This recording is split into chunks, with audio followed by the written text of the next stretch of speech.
It's official. Hello, everyone, and welcome to the Westland Public Library's program. I'm your host, Sarah Chesney, and I want to welcome you to our local author panel, The Art and Craft of Short Story Collections. This program is scheduled to last 1 hour and is being recorded. Joining me today is Jeff Burnside, my apologies, Dee Dee Montgomery, and Evan Morgan Williams. Jeff Burnside is the author of the short story collections Making Love While Levitating 3 Feet in the Air and A Husband and Wife Are One Satan.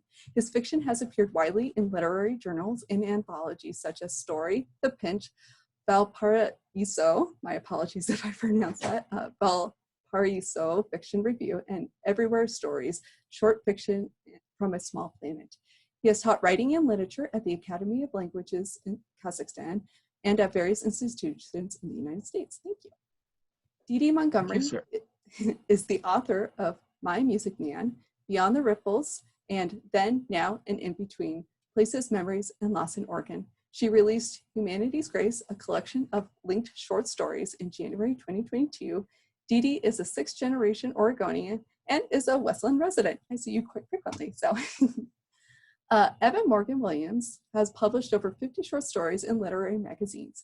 His first collection, Thorn, won the 2013 Chandra Prize at BKMK Press. The book went on to win gold medal from the Independent Publishers Book Awards. In 2018, Williams released a second-generation Kenyon's Older Stories in a limited print run. The book won a gold medal from the Next Generation Independent Book Awards. Stories of the New West is his third collection. Williams holds an MFA from the University of Montana. He teaches in a public school in Portland, Oregon. And I want to thank you all for joining us on this very lovely Saturday afternoon, the first day that our masks have been removed here. So thank you to those who are attending or watching live right now. I want to thank Dee Dee for helping pull all of us together. You recommended this, and I thought it was such a great idea. So I wanted to know, first and foremost, how you all came to know each other. How do you support each other? Thank you, Sarah, and thanks to the library. Thanks to my friends. That's a great question. So I met Evan probably 5 years ago, something like that. It was pre-pandemic. We were both authors at a really awesome event that's every year in December called, and he's going to pronounce it if I pronounce it wrong, Jola Blockaflood. No, say it, Evan. Yola Boca Flood. So bad with language. We met there, and as we were chit-chatting, as we, Evan might speak about, we learned one thing. Not only were we writers, and I think we write a lot about place, among other things, we both had gone to the University of Montana, but different years. I was undergrad and he was grad, and that was kind of a cool connection. And so I'll let Evan take it from there. That was our first meeting. Well, yeah, just running it from there, we continued to meet at the Yola Boca Flood annual book fair. And then for this last year, Jeff and Dee Dee met each other, and we were all at the most recent Yola Boca Flood. And you know, coming out of the pandemic, I have to say that when we all gathered at the Yola Boca Flood, it was like authors getting to see each other for the first time. And I know that I personally spent a lot more time chatting with the other authors, including Dee Dee and Jeff, than I did selling any books. And it was just fantastic. I savored every minute of these long conversations I had with Jeff and Dee Dee and other authors who were there. Yeah. And maybe I need to actually jump back in to remind Jeff. So I had read a collection of Jeff's short stories. By the way, I have read Evan's as well. And I thought, wow, I get this author. I felt not just inspired, but I felt there were similarities in our writing. And I had finished Humanity's Grace and was looking for blurbers, right? The dreaded author task of asking someone to blurb your book. And I kind of did a cold call by email to Jeff. And so now we've become good friends. Yeah, that sounds terrifying. Cold calls. Well, yeah, the dreaded blurb. It's Yeah. always very stressful to have to reach out for those. But I'm really happy that Dee Dee did that, and it's all about connections. You know, there's a lot of talk about how it's so important among writers, as in any business, to network and network. And network sounds so cold, and I don't like to think of it in those kinds of business terms so much as, you know, making connections with other writers, other readers, other people. And yeah, Dee Dee reached out to me for a blurb, and I read her book and I loved it. And so I wrote a blurb, which she is now using to help promote the book, which makes me very happy. And that was the start of it. You know, it goes to show that community is not always something that just naturally happens. You have to reach out. You have to work at it. You have to plug yourself in and be a good literary citizen and write blurbs for other people, write reviews, you know, attend their readings, attend author panels like this, you know, and show your support for other writers. Oh, wow. How wonderful. Okay, so throughout the program, we are going to ask each of the authors to do a short reading of their collection. And I thought we would start with Jeff. Why don't you lead us with a short reading? Okay, it's going to be really short, just a page and just a touch out of my latest collection. It's a chapbook.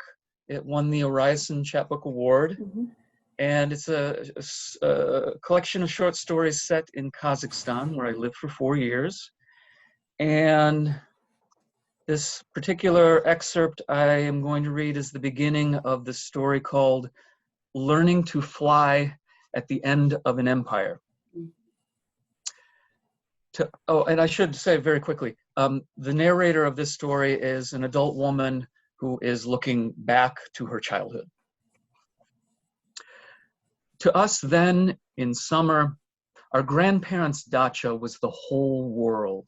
That small plot of land with the little country house Grandpa had built with his own hands, like a Kazakhstani man is supposed to, back when Brezhnev was still in charge.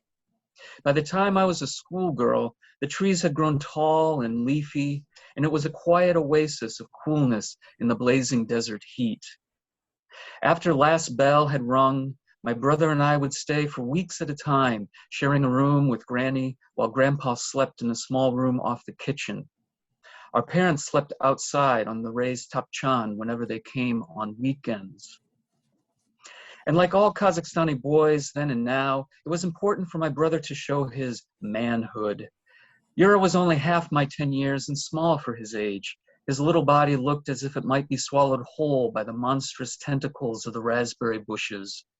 So to prove his bravery, he would wait until evening when the backyard came alive under darkness, and then race alone down the path through the garden, past those brute bushes, the dark walnut trees, the tall outhouse, and all the way to the vine-covered fence that marked the end of our share of communal property. Then, like Ulysses returning from far foreign lands, he would race back to Granny's open arms and Grandpa's slap on the shoulders. Well done, ringing in his ears, cigarette ash falling around his head like a laurel. I can imagine how he felt, his little feet churning as fast as they could, the smell of wood smoke and earth and onions, every shadowy tomato plant a gnome with multiple bulbous noses, the nightly barking of dogs, certainly the sound of wolves hunting for errant, tasty snacks. I can imagine how he felt because I used to fill his head with these images every night in our room before we went to sleep. We would pull the sheet over our heads, light a small candle, and huddle together like cave dwellers while I told stories to explain the world. The sad thing about doing this is online is you don't get the like clap at the end of it. So I think we have to do that as a group. Thank you so much for sharing that. Yeah. Okay. I want to remind anybody participating that they are allowed to ask questions. You can unmute yourself if you'd like. However, you can also put your questions in the chat if you'd like me to read them for you. So to get us started, what makes your newest work a collection, and how do you decide the order of these stories? I was also thinking, like Dee Dee, you were talking about linked short stories and how that kind of fits into this as well when you're determining order, but this is for the general group as well. Oh, You are muted, yeah. Oh, I was about to say who wants to jump in, so I guess I'll jump in. Yes, so I love the way Jeff described mine. I called it linked short stories, and you know, Jeff said stories within a novel. I think that's how you said it.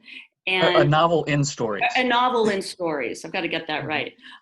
Which I think describes it. So how did I, you know, the collection for me, there's one event that happened that affected a number of different people that actually won't engage with each other in any of my stories or necessarily even know each other, but are somehow connected to a single event.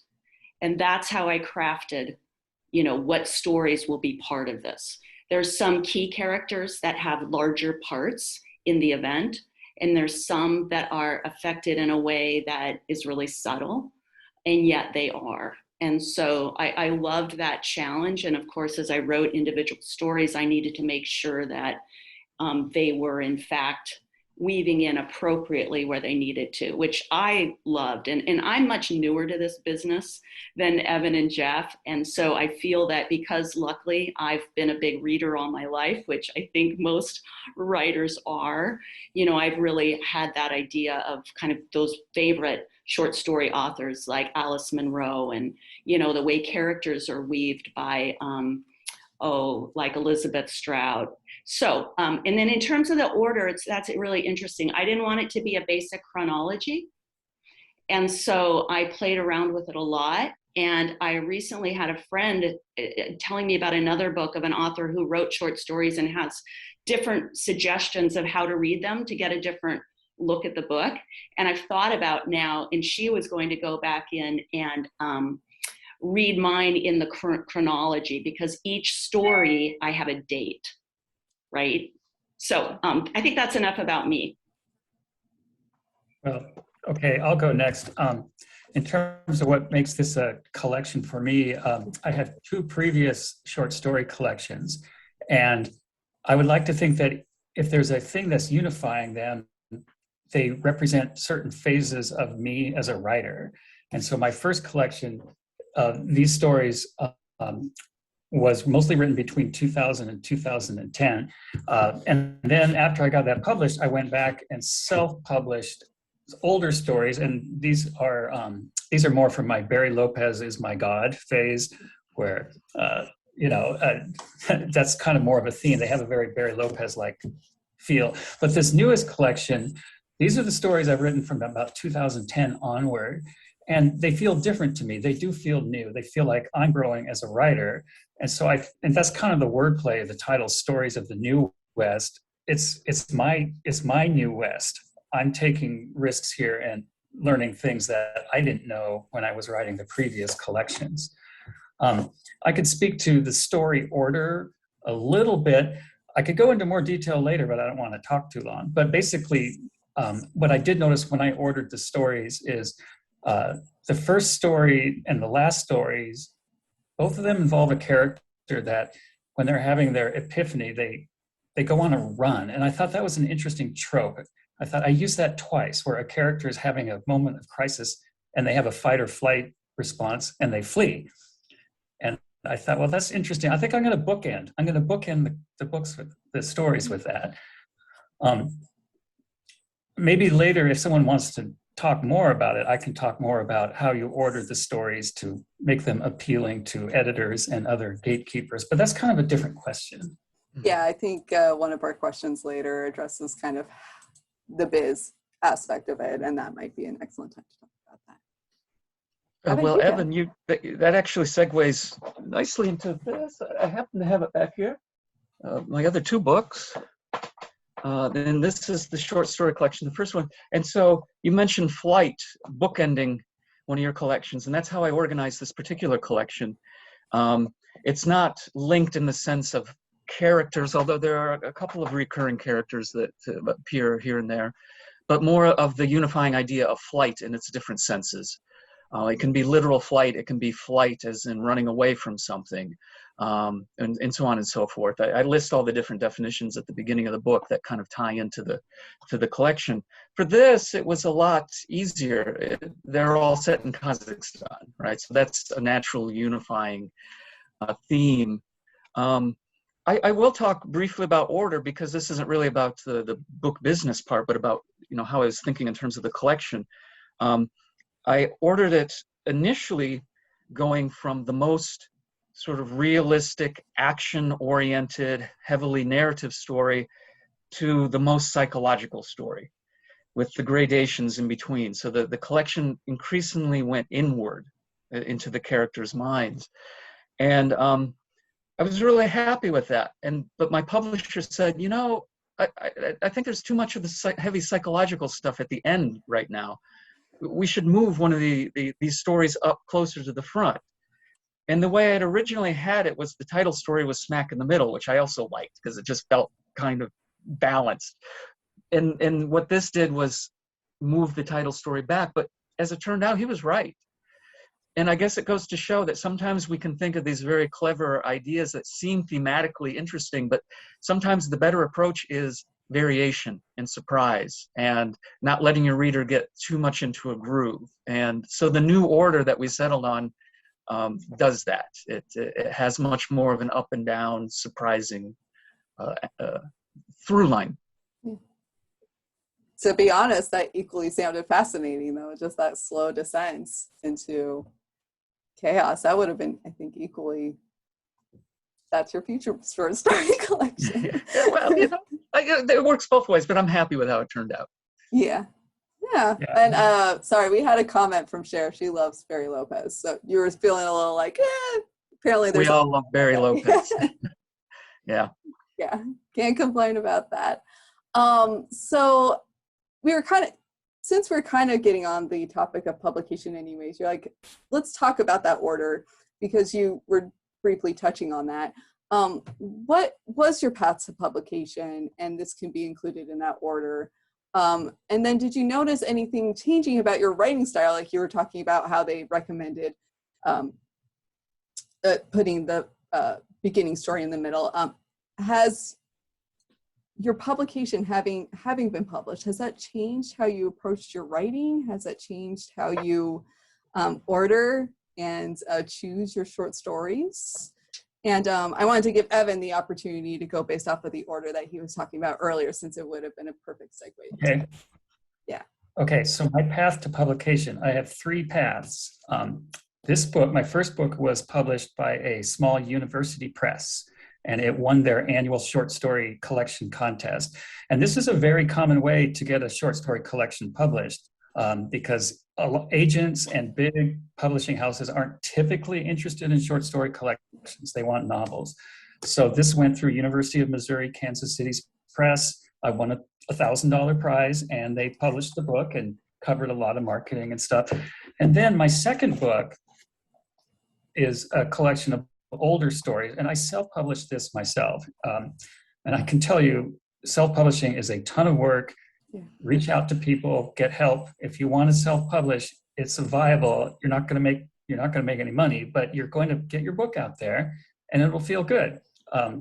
So that was my second path to publication. And then my third path to publication is with an independent small press called Main Street Rag Press. And they're located in North Carolina. And this really speaks to what Jeff said earlier about the writing community, because I am involved in the writing community on Twitter. And it was on Twitter, through my little Twitter network, for some mysterious reason, I still don't know how, but my Twitter network has veined its way into Appalachia. A ton of different Appalachian writers. And lo and behold, Main Street Rag Press put out a call for short story collections. And I sent in my manuscript, and then, a couple months later, I heard back from them that, yes, yeah, we're going to publish 4 collections this year, and yours is going to be one of them. So that's my path to publication question. Just very briefly, though, in terms of how do you order the stories, I have screened, after I helped out at University of Missouri, Kansas City Press, in the years after I won the contest, and I helped them screen manuscripts. And this is what happens is your manuscript goes to a screener. They will typically get 30 to 50 manuscripts to read, because what they're going to do is they're going to read the first story. And if they like it, they're going to keep reading to the second story and then the third story. And along the way, there are collections where they're going to be eliminating. And so what you want to do is you want to have your strongest story first, because you want to keep them reading. And then you want to have your second strongest story second, because you want to convince them that you're not a one-hit wonder. And if there's a diversity of voice and tone and style in the collection, you want to make sure you're hitting those diverse points right away to train the reader what to expect. And then I'd like to think you put one of your very best stories at the very end, because it's the last story they're going to be thinking about. Because indeed, when I was a screener for them and I got my 50 manuscripts, it was pretty, there were ones that I did not continue to read after the first or second story. I just gave myself permission to say, you know what, I'm going to have to reject that one. So that's just my little feedback on how you order the stories. That's not an aesthetic consideration, unfortunately. That is strictly a strategic one. No, I think, especially since you said later that the publisher was just like, yes, but now let's move this. It's just like, so submitting it versus when it's actually going to press are kind of two different things. You're really trying to wow somebody to get this published, and then later you can go back and really hopefully put your whole vision together, like you were talking about, Jeff. Well, Evan brings up a good point here. So he was a reader for one press, and he had 30 to 50 books. And there were other readers for that press during that year. And this is a small university press. Imagine slightly bigger presses, and imagine the huge New York publishing houses. They're getting thousands and thousands of manuscripts. And recently I just got rejected by two different publishers for contests I had entered, and each of them had received almost 1,000 manuscripts. And this is the competition you're up against. I don't like the word competition, because I think there's room for everyone to succeed as a writer. But let's just say that's the reality we're up against. So my path to publication, I think of it as just persistence, and just not giving up, not getting discouraged. I kind of have it's a rule of sorts that as soon as I get a rejection, I immediately send the manuscript right back out again, sometimes to 2 or 3 or 4 places. And because it's a numbers game. And eventually you will find the right publisher at the right time if you are just persistent. That's great advice. I should have talked to both of you 8 years ago. No, in all seriousness. So my first book, coming into this with less experience, writing kind of really seriously for the first time in my 50s in terms of thinking I wanted to publish something. So my Music Man, which, we've, 7 generations of Oregon history, kind of family stories. I guess I'm lucky I was naive and maybe impatient. So I put out my 10 or whatever letters, right? And I did a few to agents, and I got really impatient. I'm like, forget it. I'm not going to wait for an agent. Let me just go to the press. And so, of course, I maybe tried some bigger press, publishing houses, but I started realizing the reality is I went to the smaller press, like my current publisher, Bedazzled Ink Publishing. It's out of Northern California. At that first book, I really wanted an Oregon publisher, and I didn't get one. But what I am thrilled about is I did get a press that really identified with my voice as a woman and very into sharing diverse and different stories of female protagonists. And so that I realized was really important to me just in my own stories. And I'll tell you, part of what I really appreciate about Evan and Jeff's work is I appreciate the way they write female characters. And so when it came time for my next book, I thought I'd pitch a few, and I got kind of impatient, and I went to my publisher, and they're like, yeah, we'd love it, right after they read it. And so that's kind of part of that. You have to decide what's most important to you. I did do a non-fiction, then now and in between the long title. And I really only did that. I'm a prolific blogger, as some of my followers know. And I had gotten a request, how about you just put some of those relevant blogs into a book that I can read on my Kindle? you know, and I did it only as an ebook because of so many high resolution photos that would be way too costly to do a printed book. And I did that on my own. And it actually was a bit of work. My publisher actually helped me a little bit, which I was very appreciative in formatting, or I'd probably still be working. No, I would have given up on it. And then when Humanity's Grace, when I was ready to do, because you both are showing your titles, so I'm going to do that. When I was ready to go for a publisher, I did try the contest. And I gave it a few months, and I was rejected, and I didn't hear. And I tried a couple new bigger press. And then I started looking at the publishers that I was trying, and I didn't see that they would be any better than my current publisher, frankly.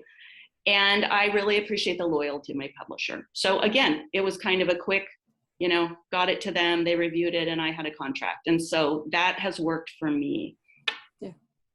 Well, it sounds like patience overall. Patience, and that's what I hear from aspiring. We get a lot of people coming in looking to get their books published in the library, in terms of like helping format and stuff like that, and that's what I tell them to: patience. Well, patience. Could I add one thing? I think the other thing is being realistic about what your book is, because, you know, many publishers, they know what they're looking for. They might be very clear what they're looking for, and it may or may not be your genre and or style. So I think we have to think about that with rejection. You know, it's you know, it may not be that you didn't have a good piece, but it either didn't catch people on the run, like what, you know, I think Evan did a great job of explaining that, or it really just doesn't fit what they are putting out. Okay. I think that this is an excellent time for Dee Dee to do a short reading as well. Take it away. So I'm going to read from Humanity's Grace, which again is a collection of short stories, as we all are talking about today.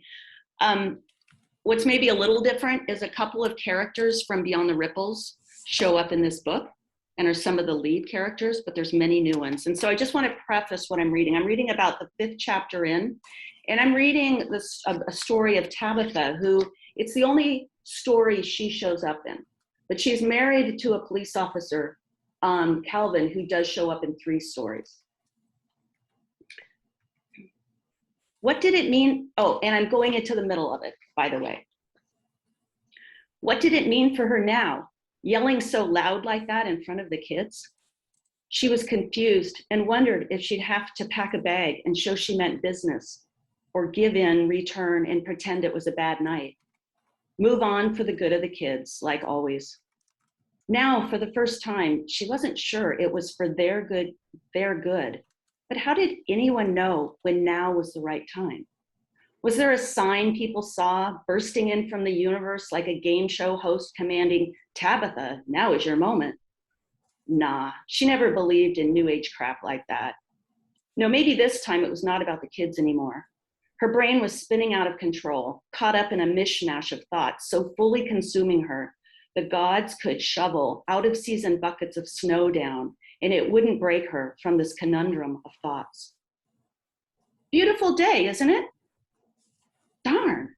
Tabitha decided she would ignore the old woman. Beautiful day, isn't it? I'm changing that word, by the way. Darn.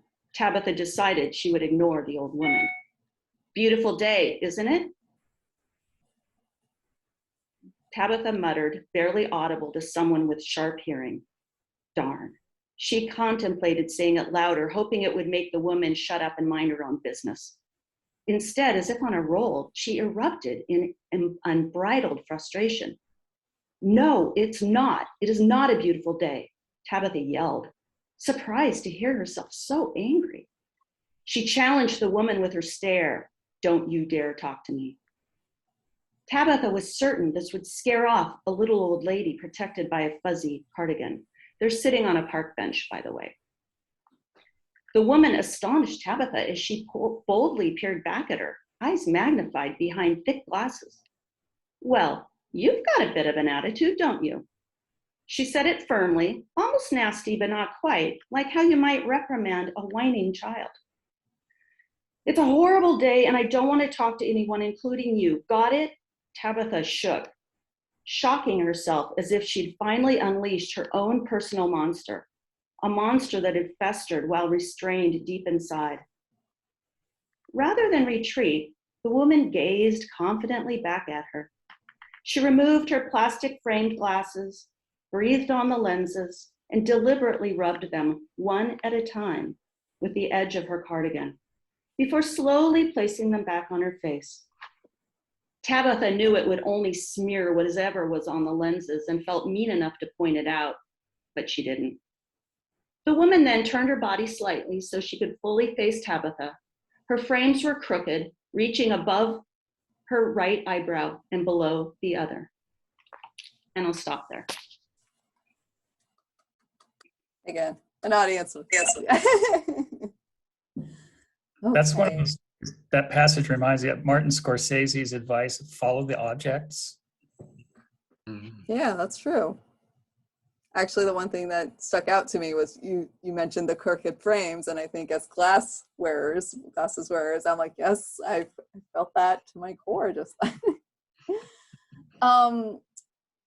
Again, if anybody wants to place any questions in the chat box, you can do so, or you can unmute yourself and ask a question.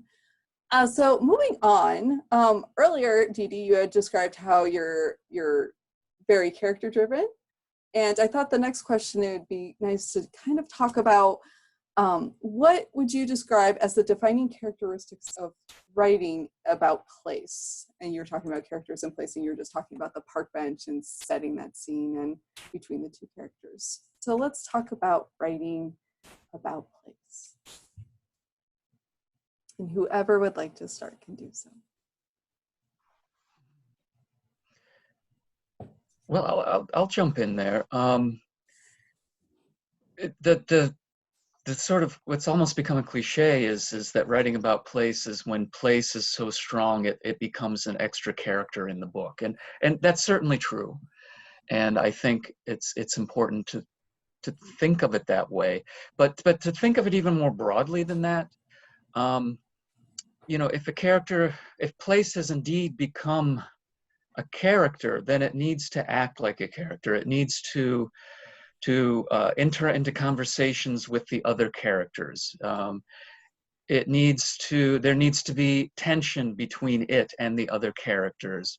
It needs to have its own narrative arc, right? So I think we tend to think, oh, the place is there as a character as if it was just a wooden thing, you know, like a setting in a theater stage, right, where you just have the backdrop. But that's not really taking that idea far enough.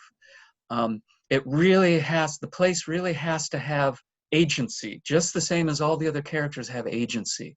And that really requires understanding place as deeply as you understand your characters, right? So knowing the place's history, knowing the place's physical makeup, knowing the quote-unquote soul of the place, what might make up its more intangible aspects, right? And diving even deeper than that, you know, sure, we can look at the geology of the place, but what about the geomorphology of a place, right? How the geology of a place changes over time, right? And how would that affect how that place exists in the world of the fiction that you're creating, and how would that affect how the other characters relate to that place?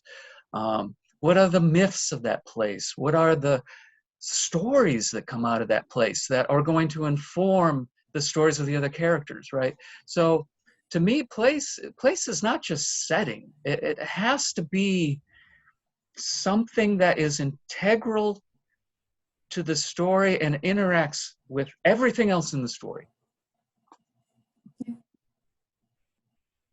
Which, by the way, you know, it's you know, I guess as an example of that, just really quickly, is, you know, yes, these stories are set in Kazakhstan because I lived in Kazakhstan, and they're based partly on some things that I heard there or experienced there. But at the same time, these stories don't exist anywhere except in Kazakhstan, right? That's the kind that's how essential place I think needs to be in any piece of fiction. You know, it has to have happened there and no other place, right? That's why you're telling the story there and not in some other place.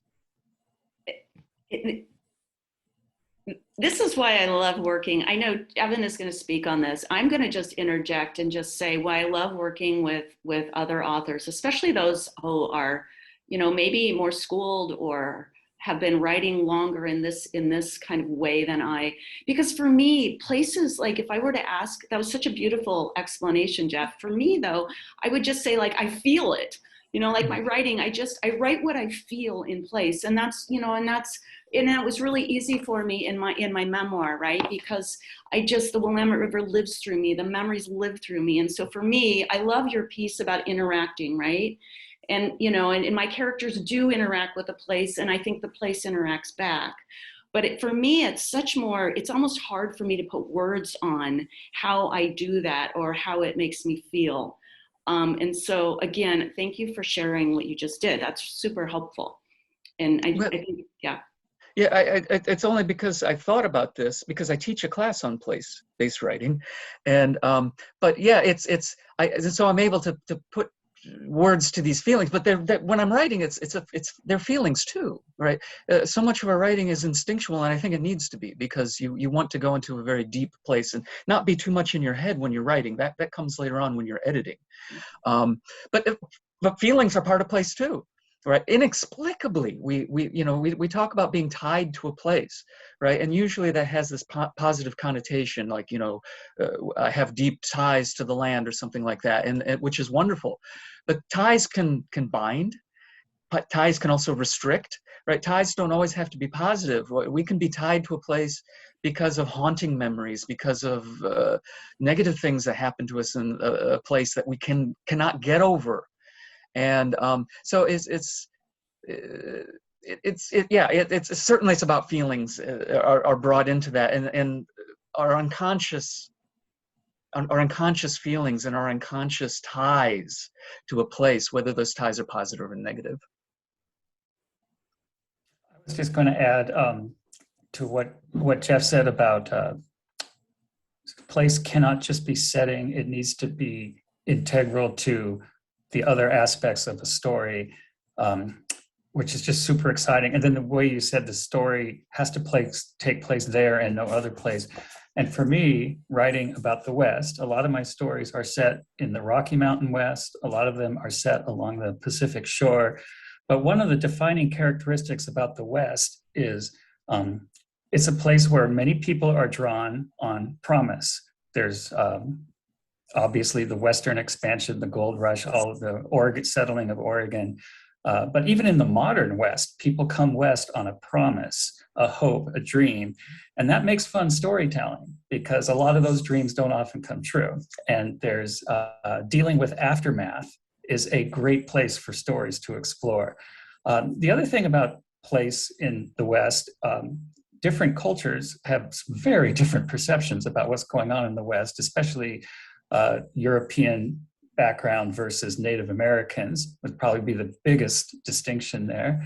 But then the other thing about the West, which especially Barry Lopez speaks to, you can be out in the West and you have huge amounts of space that create your setting. I remember hiking once in southern Montana, and I could see all the way across the border. I could see it could have been 30 or 40 miles away. I could see a farmer going back and forth with his big combine. And I thought, he's in my personal space right now. This was my solitude out here.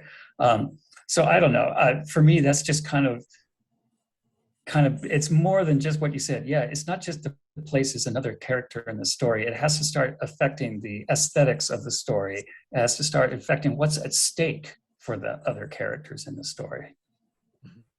Well, I love that. And, people have asked me, well, why did you set your book in Astoria, right? And, I could have set it anywhere based on the storyline, but it is like, what are you able to pull from that place that influences your storytelling and your people and the heart of what you're driving. So thanks for bringing that out, Evan. Yeah, and as you were speaking, one of our lovely patrons who are attending this program was talking about how their current novel talks about haunting memories where a terrible incident takes place and it haunts the next generations. And I thought that was beautiful too. You were talking how that changes over time, how that place changes over time. And I thought that was a good summary of it as well. Yeah, thank you for that comment, share. I wrote in an essay once that you always have to remember to set a place at the table for the ghosts in your family, right? It's not just the people who are alive, it's the people who have passed on, because they still exert an influence on the living. And that's exactly what Cher's saying about the novel she's writing in the memories of World War II. Of course, they're still alive for some people. That makes perfect sense. So beautiful. And then I did miss this Jeff Powers in the overstory about your explanation of place. So my apologies. Thanks for posting that. I did want to give enough time for Evan to read from your story. Make sure that we have enough time to digest that and appreciate it without rushing. Okay. I'm going to read the first story. Well, I'm going to read the first page of the first story from Stories of the New West. This story is called Dinosaur Bones. And like the thing that Jeff read, this is a narrator looking back on life.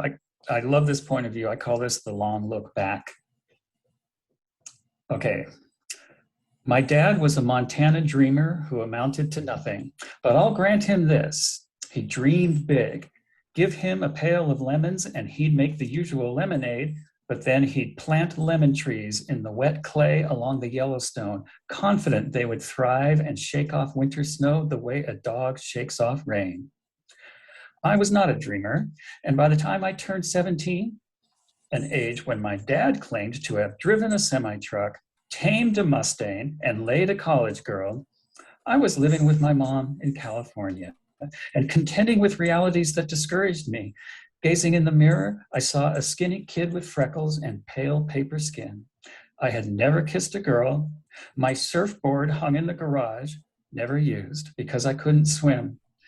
My friends and I smoked a ton of pot, if you call that contending with anything, and because it was easier than facing our failures, we ridiculed the things we cared about most, girls. One secret, though, stayed safe in my heart. I loved the neighbor girl, Samar Prat, a black-eyed Indian with a long, glossy braid, golden bracelets and rings, and a pink sari that shimmered as she stood at the bus stop, her algebra book clutched to her chest, her eyes catching mine before gazing firmly away. Maybe she loved me too. Maybe she longed for me to ask her to a movie with a happy ending. But I could never be sure, and whatever I was with her, I could think up no words to utter without disgracing myself. Once per week, we did algebra homework at her kitchen counter, and I silently balanced equations, my mechanical pencil jittering on the grid paper, while Samar Prat set her stool so close to mine that I felt the press and warmth of her thigh. I never fed that detail to my friends, but my dad would have told everything, including the moment he made his move. I didn't even have a move. He would have lured her into the sack, her orderly black braid unraveling over her shoulder. Now, I had lived away from my dad for years, but his stories, his golden tinsel dreams haunted me. He dreamed big, he dreamed spectacular, and I can still see him standing on the Montana prairie, solid in the eddying heat, his arms spread wide because he dreamed as big as the sky. His arms held nothing, but to a boy who couldn't dream up a day's worth of happiness, his arms held everything I could never attain. And the story goes on from there, where the boy goes back to Montana for the summer and attempts a reconciliation with his dad with disastrous results. Yeah. Okay. Wonderful imagery and descriptions of the young boy's inner thoughts, Evan. So we're nearing the end, and I'm going to throw a curveball at you because I like to ask presenters where they get their inspiration, and not just, each other, because we've learned so much just from each other during this less than an hour conversation, but who inspires you? Where do you find your inspiration? And are there any resources that you can recommend for any aspiring short story author to help them through? Maybe it's help them through writer's block or help them through their next story plot? Well, the most important book I ever had to get me through so-called writer's block, and I say so-called because not to downplay it for people who feel they're experiencing it, but because after I read this book, I no longer believe in it. And that was Natalie Goldberg's Writing Down the Bones, which is, oh goodness, I'm 35 years old now or something, but to me is still as inspiring and refreshing, and it's come out in a new edition, and it's just a classic. And she really gets to the heart of free writing as an exercise to overcome what she calls monkey mind, that Buddhist term for that chattering tangle of thoughts that constantly keep us distracted. So that would be my number one recommendation for writers who want to get unstuck. I would say that for my inspiration, take inspiration from the things that you're reading.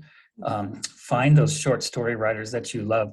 I mean, you can do fan fiction if you need a place to start. When I was at the University of Montana, I took a class from a visiting writer named Leonard Robinson, who had been an editor at Esquire. And he used to yell at us, "Seize form," he said. And he talked about, find a short story that you love, rewrite it by hand, so take notes, fill the margins with your analysis of what the writer is doing, and then take that form and make your own short story using, for lack of a better word, using the template of that story that you love. And eventually, after you make a couple of revisions, your story will completely detach and become its own artifact. So it's not as if you're copying someone else, because the process of a revision will eventually revise it out of whatever it had begun as a. And I have used that trick many times and it's extremely satisfying because you take such a deep dive into somebody else's writing. Well, what's that quote, Evan? Something along the lines of "good writers borrow, but great writers steal." Something like that. So it's okay. Yeah, absolutely. Shameless. I love that idea. I love both of what you both said. I think for me, it's a little different. I think for me as a reader, I'm so clear about the stories I love, and I'm not copying, but I've told people, if you think you're going to read me a book where I tell you everything and tie it up in a neat bow, it's not the way I write, and it's not what I like to read either. And that's okay if someone else does. But, I took my first and, my last real, non-school-based writing class when I was a freshman at the University of Montana by Richard Kittredge, before I really understood what a known writer he was. And I did a short story class, and I loved it, but I wasn't ready. I didn't have the patience. I didn't even know that's what I wanted to do. And so for me, when I started, I always journaled though. And that's what I like to tell people is journaling is big, because you want to get to the point where you can share whatever you share. You're not criticizing it. You're just writing. And I think that's helped me, because I've life of journal. When I was ready to write my Music Man, early in my 50s after my dad died, the stories just flew out of me. I would say, and I knock on wood, but I have not had any type of writer's cramp. And I agree with you, Jeff, a little bit. I don't know that it really exists like that, but I have not had a shortage of things to write about. So I think you have to be good to yourself and not have such criticism that you can't get past the first page, right? Because there's a lot of pages you're going to be rewriting. And many of them you're going to be cutting. But I think that, I wanted to throw that in because I think it's a kind of a different take. But I love the research. I'm going to look at the book you suggested, Jeff. I don't know that I know it. It's actually linked in the chat box right now. And it was T.S. Eliot who said, "Good writers borrow, great writers steal." And then Dee Dee actually joined us a few months ago to do a journaling for growth and well-being. So I've included that link in the chat box below as well. And then also everybody's websites. So yeah, thank you. Yeah, it's what Evan and Dee Dee are both saying is those are my main inspirations too. It's reading, and it's my own life, right? And journaling about my own life, because journaling does help you process your life and help you see the connections, so that you then can use your own life as material for your own work. But yeah, those are my inspirations. But yeah, read some more, borrow, steal, and live. Or check it out from the library. Check it out from the We were talking before we started recording about how almost all writers, at least all that I know, got their start in life in libraries, and that's where we fell in love with books. And I have so many fond memories of going to the library and coming out with stacks and stacks of books that I would read. In those days, I would just consume them, a book a day, and go back for more a week later. So yeah. Maybe that's an anthology idea, right? Where you'd have to have different ways of doing it, but people share, that first library connection, but it would have to be different, right? Like we'd really have to think about not all the stories could be the same. I thought it would be fun. That would be fun. Multnomah County Library did precisely that on their 100th anniversary. Yeah. I know a couple of libraries have collected it because, of course, there's more than just books here. We have a lot of services, and that's how people get connected. So I want to give the last couple of minutes for you to all talk about what you got going on in your life. If you want to talk about any upcoming books or speak and say anything else for a closing thought. So let's start with Dee Dee. Since you're at the top of my screen, I'll kind of swoop down.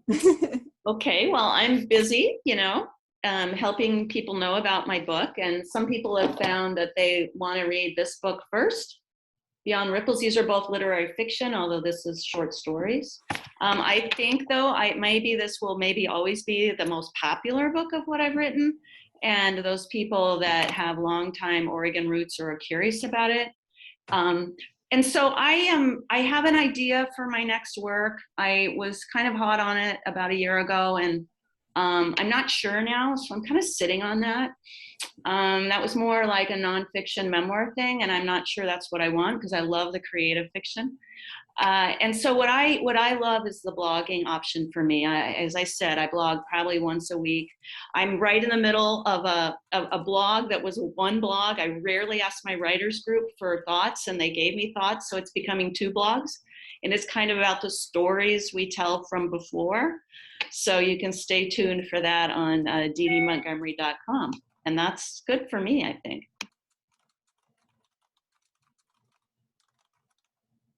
Well, I'll jump in. Yeah. Right now, I'm already in full promotion mode for my next book that's coming out. This will officially be out in August. It's called Ships in the Desert.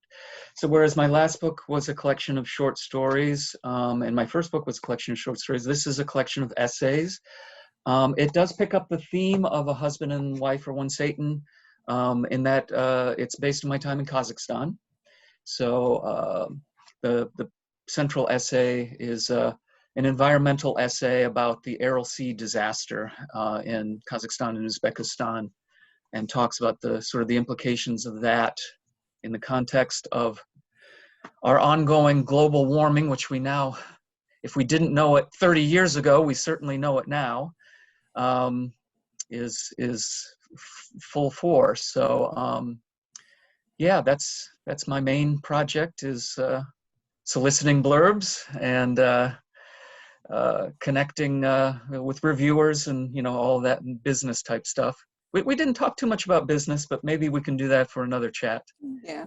The business side of book publishing. It's so complicated. Like even here we have, in the library, you can often access this book. It's called The Publisher's Market, and it has like children's books, short stories and stuff like that. That's frequently checked out because people are trying to find the traditional means. But a lot of times I help people set up websites. It's all about self-promotion. How do I connect to all these like social media platforms? How do I do a TikTok? So from a library aspect, the publishing side is its own beast, I think. And I think you would all agree with, there's a huge difference between the writing and actual publishing aspect of it. So. Yeah. But it's really fun and interesting to watch and I hope a lot of the aspiring writers, ultimately get what they want, is to be recognized and published. So. Well, the Publisher's Marketplace, that was my Bible when I was starting out. That's still going. Yeah. Yeah. Oh, that's great. Good to hear. Yeah. And now Evan, they're like really separated, so which is really nice. So yeah. Evan, Oh, what are you up to? well, I'm in the midst of a novel. I'm probably a couple drafts into this novel, and I have an amazing writing group. We met in a class. We took a class at Literary Arts called How to Write a Novel in 10 Weeks, which, of course, nobody got their novel done in 10 weeks. But at the end of the class, there was 6 of us who stayed together, and we've been together for 6 years now. This writing group has read my entire book twice, 500 pages. I owe them one of my limbs. And you know, when I finally get this thing published someday, I'm getting to the point where I'm thinking the next couple of revisions might finally get it where I need to be, but that might take another year. And so I've sort of got a long time horizon on getting that thing out there. I need to hire a sensitivity reader for some different cultures that are represented in the book. So there's different things that I need to take care of in the next year. And that's where I'm at. And then hopefully it'll get picked up by Santa Fe Writers Project, where Jeff's book has gotten published. That's my dream press, but that's one of my dream presses. Hey, good luck. I'd love to have you on board as press mates. Thanks, Evan, for pointing out the writers group. You know, because, you know, Humanity's Grace would not be near what it is, I don't think, without having that feedback, that honest but important, you know, constructive feedback in a group that is willing to take the time, right? It's not just like asking a friend to, oh, when you get a chance, you know, would you read this PDF? So. And Evan, you brought up the importance of patience again there, because you know I've read this figures many times over the years that on average it takes about 5 years to write a novel on average. So you're already slightly over the average, but you know you're in that ballpark, and that's how long it takes. Mm-hmm. Well, and I wish this would have been mentioned sooner, because I would have loved to hear how the writing process was different between novel and short story collections. But again, that's probably its own separate talk outside of the publishing, outside of short stories. So I want to thank you all for joining me today on this beautiful day. I hope it's all as sunny where you are as it is where we are. I want to thank those who attended the program, both here on Zoom as well as on Facebook. And again, this can be accessed on our YouTube page. So I hope everyone has a lovely afternoon. Thank you all for coming out. Thank you, Sarah. Thanks so much.